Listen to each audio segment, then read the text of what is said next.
Assalamualaikum warahmatullahi wabarakatuh dan salam sejahtera bagi kita semua.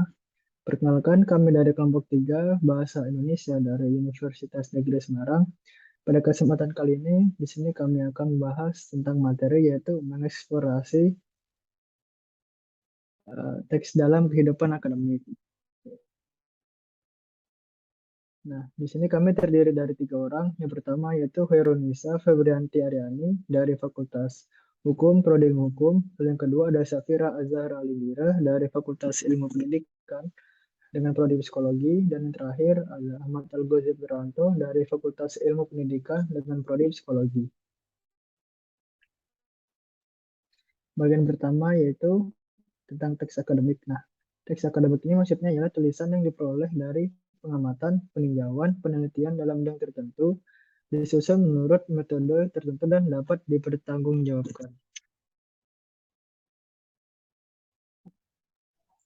Selanjutnya ada jenis teks akademik. Nah, untuk jenis-jenisnya ini ada seperti buku, alasan buku, proposal penelitian, laporan penelitian, dan laporan praktikum. Nah, yang sudah aku sebutkan tadi ini termasuk ke dalam genre novel. Kemudian perbedaan teks akademik dan non-akademik. Dalam teks akademik itu sederhana dalam hal struktur kalimat, sedangkan dalam non-akademik rumit dalam struktur kalimat. Kemudian yang kedua, teks akademik itu padat informasi, sedangkan di non-akademik itu cenderung tidak padat informasi. Kemudian yang ketiga, teks akademik itu padat akan kata-kata leksikal, tapi di non-akademik itu padat akan kata-kata struktural. Yang keempat, teks akademik itu banyak memanfaatkan nominalisasi, sedangkan non-akademik cenderung sedikit memanfaatkan nominalisasi. Yang kelima, teks akademik banyak memanfaatkan istilah teknis, ya, sedangkan non-akademik sedikit memanfaatkan istilah teknis. Kemudian yang keenam, teks akademik itu bersifat taksonomik dan abstrak, dan non-akademik itu tidak bersifat taksonomik dan lebih konkret.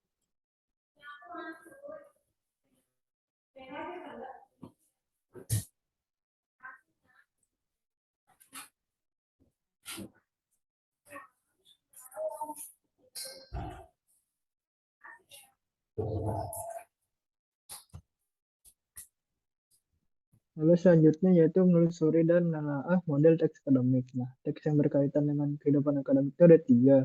Yang pertama, teks deskripsi, teks eksposisi, teks eksplanasi, dan teks eksplanasi.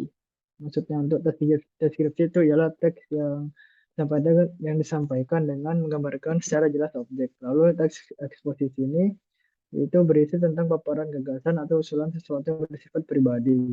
Lalu yang terakhir teks eksplanasi yaitu teks yang berisi penjelasan tentang proses terjadinya fenomena alam, sosial, ilmu pengetahuan, dan budaya.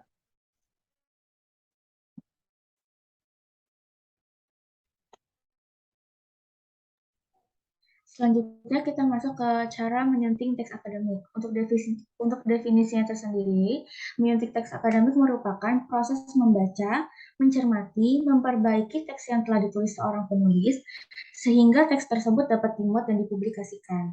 Nah, tujuannya itu yang pertama membuat teks terhindar dari kesalahan kebahasaan sesuai dengan struktur dari jenis teks dan isi materi sesuai dengan maksud dari penulis. Yang kedua, membuat teks yang akan dipublikasikan lebih mudah untuk dipahami. Yang ketiga, menjadi jembatan yang dapat menghubungkan ide dan gagasan penulis dengan pembaca, pendengar, dan penonton. Dan yang terakhir, mengolah teks hingga layak dipublikasikan sesuai dengan ketentuan yang diberlakukan dan dipersyaratkan. Manfaat penyuntingan dapat dirasakan oleh 3 pihak yang terkait langsung, yaitu penerbit, penulis, dan pembaca. Kemudian memproduksi teks akademik. Tahapannya yaitu yang pertama, tahap permodelan atau percontohan. Yang kedua, tahap bekerja sama membangun atau mengembangkan teks. Yang ketiga, tahap membangun atau mengembangkan teks secara mandiri. Oke, terima kasih karena telah menonton kami. Semoga bermanfaat untuk kita semua. Wassalamualaikum warahmatullahi wabarakatuh.